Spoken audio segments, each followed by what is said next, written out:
5 years ago today, the Cubs won the World Series. I guess it'd be 5 years ago tonight. Dave Ennett's back in our studio. Hi, Mr. Sports Director. Hello there. Kevin Powell covered that for us on WGN Radio. Hey, Kev. Hey, John. How you doing?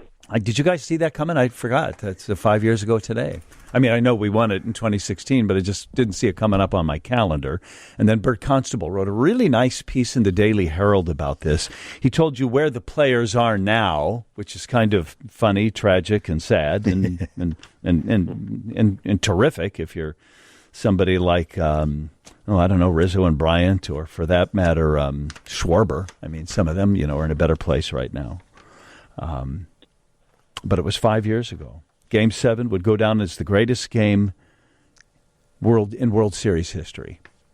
Here's the wiki on this. You guys, I'll read you a little bit about it. You comment as you feel necessary, okay? Mm-hmm. Dexter Fowler leads off the game with a home run. First player ever to hit a leadoff home run in a World Series Game 7. Boy, sets the stage already as one of the classic games, right?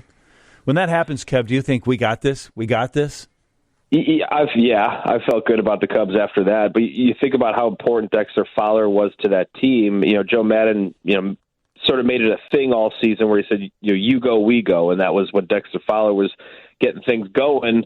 It seemed that everybody followed, and he was so important to that team. And when he started it off, I mean, it was at Progressive Field. The sound, the place erupted when he hit that. I felt pretty good about the Cubs' chances after that. I know it was first inning, but I felt good about it after he hit that.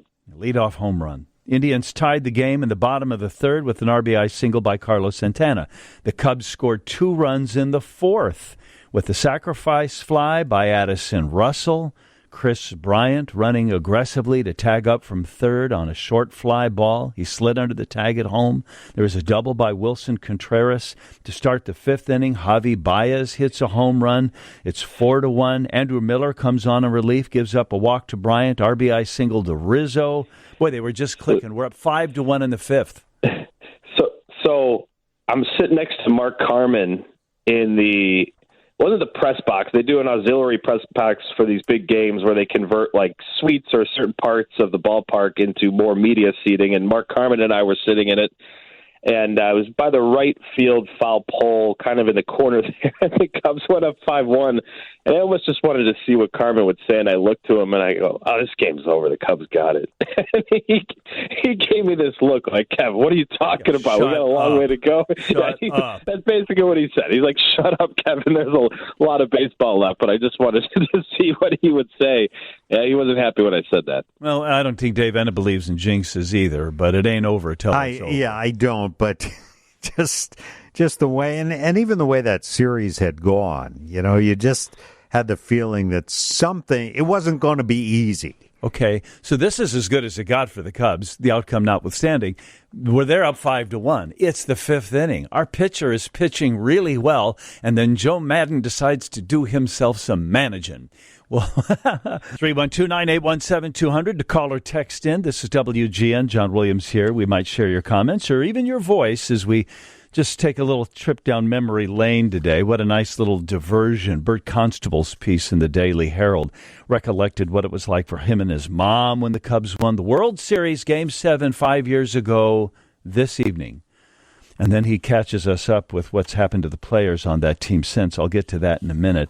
Kevin Powell covered it for WGN Radio, so he was there in Cleveland and is on the phone now. Oh, I got to read that first. Thanks, Aleph. And Dave Ennett, our sports director, of course, was following it too. So let's pick it up in the sixth inning after I read this. In real estate news, the days of getting inflated offers on your home due to a shortage of inventory may be coming to an end. More homes are on the market. The volume is leveled out. So who markets your home and how they market your home is now more critical than ever. The person to do that is Amy Kite of Keller Williams Realty Infinity. No other agent in Chicagoland markets as intelligently, as precisely, as cleverly, I'll even say as aggressively as Amy Kite. Results don't lie. For years, Amy's guaranteed to sell your home on a deadline at a price you agree to, or she'll buy it from you. She still has more certified 5-star reviews on Google than any other agent. You'll be a 5-star review, too, when you go with Amy Kite and her team. For the best results ever, visit amywillsellyourhome.com. Selling the city, the neighborhoods, the surrounding suburbs. Amy will sell your home. wgnradiocomp1040456.com. 10:18. Okay, guys, so here we are now in the bottom of the fifth inning of Game 7 of the 2016 World Series. Hendricks retires the first two batters, and then he walks with those two outs Santana, and Joe Maddon relieves his starter, says Wikipedia. This move, along with others throughout the series, would be highly criticized afterwards, as it appeared to some that Hendricks was pulled out too soon. Was everybody screaming at their TV sets that night? Were you screaming at your TV set that night? Well, you kind of. I mean, it just didn't feel like a great time to make that move. But again... Oh, I was screaming at my set. Kevin, you were screaming at your set. Hold on, Kevin. There you are. Exactly have a long leash with Kyle Hendricks. He was the young pitcher in that, on that That's staff, right. which had guys like Jake Arrieta and Lester and Lackey, where it was pretty clear from what I remember, Joe Maddon obviously having a lot more faith in those guys being the veterans and whatnot. It always felt that postseason that whole season, that Joe Maddon wasn't willing enough to let Kyle Hendricks stick it out. That's how I kind of remember it, and I remember fans just kind of being frustrated with that. Like, Kyle Hendricks was very good. Forget the fact that he's the youngest pitcher on that starting staff. It was like, let's stick with him here. Yeah, I remember a lot of frustrated Cub fans when that move was made. Well, and it wasn't the only pitching decision that he made. We'll get to the end of the game here in just a minute. Dave, you're being surprisingly kind to Joe Maddon. Not that there's any reason to kick him around, but wasn't everybody frustrated with his overmanaging? I don't think it was. Well, yeah, but I mean, that's what managers do, especially in those kind of games. I think it was more. Later, when he really went to his bullpen by trade as opposed to bringing John Lester in relief. And Lester, remember, had already pitched in a couple of games in the series. I'll pick it up there. John Lester had started games 1 and 5, so he comes on in relief. David Ross commits a throwing error that allows Jason Kipnis to reach base and put runners on second and third. Then a wild pitch ricochets off Ross's helmet, and it allows Santana and Kipnis to score. And you're like, this cannot be happening. Now it's a 5-3 lead. To atone for his blunder, the 39-year-old Ross hits a home run to center in his last official bat of his career in the top of the sixth. So it's 6-3 now. So, Kevin, you're still feeling good about our chances, right? It felt a lot better after Ross hit that because it felt like, all right, to your point, like this is the momentum that Cleveland's building here. There's still a lot of baseball. And then it's like, wow, David Ross.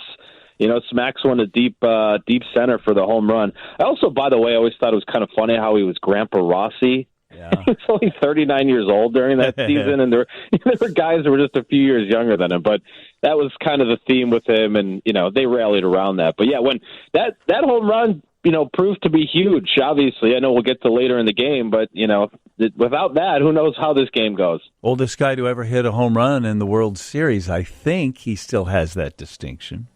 Mm-hmm. So Lester retires the first two batters in the eighth.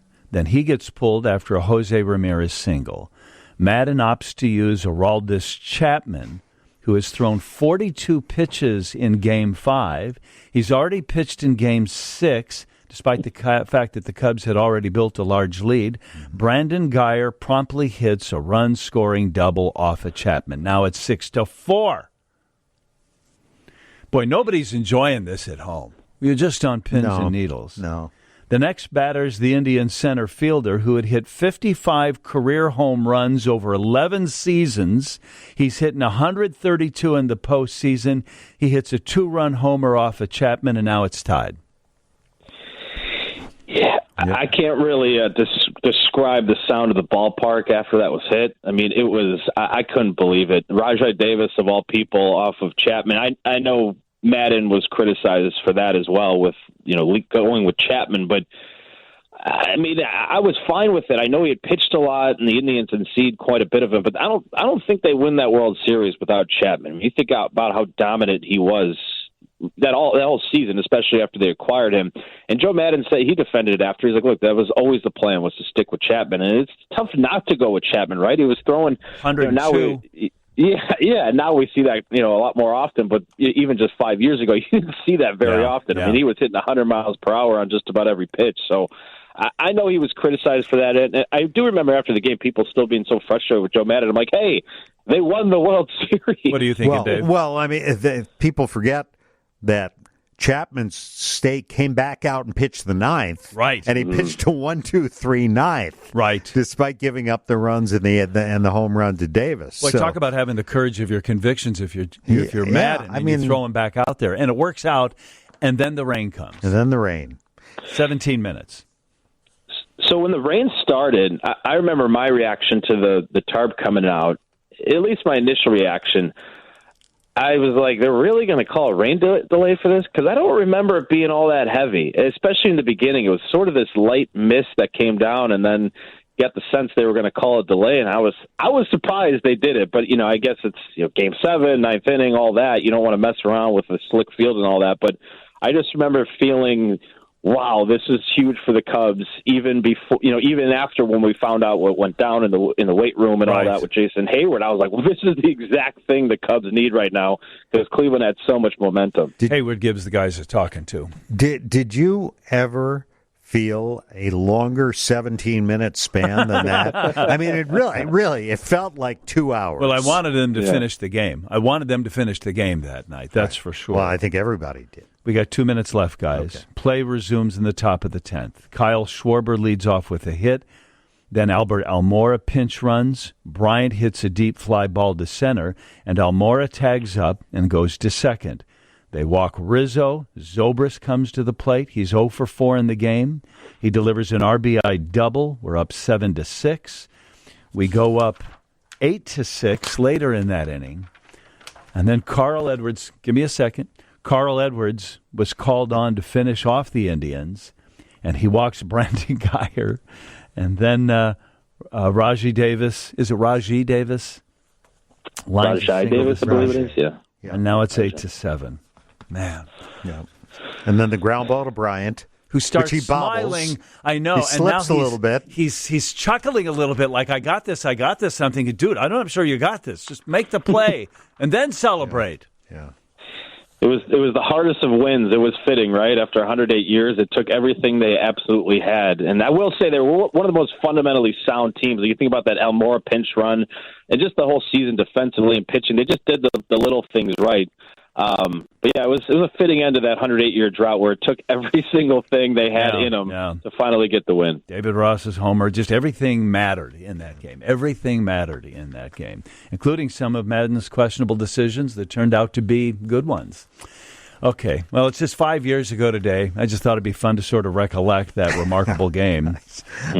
I pulled an all-nighter that night. Yeah, no kidding. It was like being back in college. It was hard to enjoy. It was so nerve-wracking. Yeah. Thank you, Dave. Thank you, Kevin. Good to hear you, buddy. Thanks, John. Appreciate it.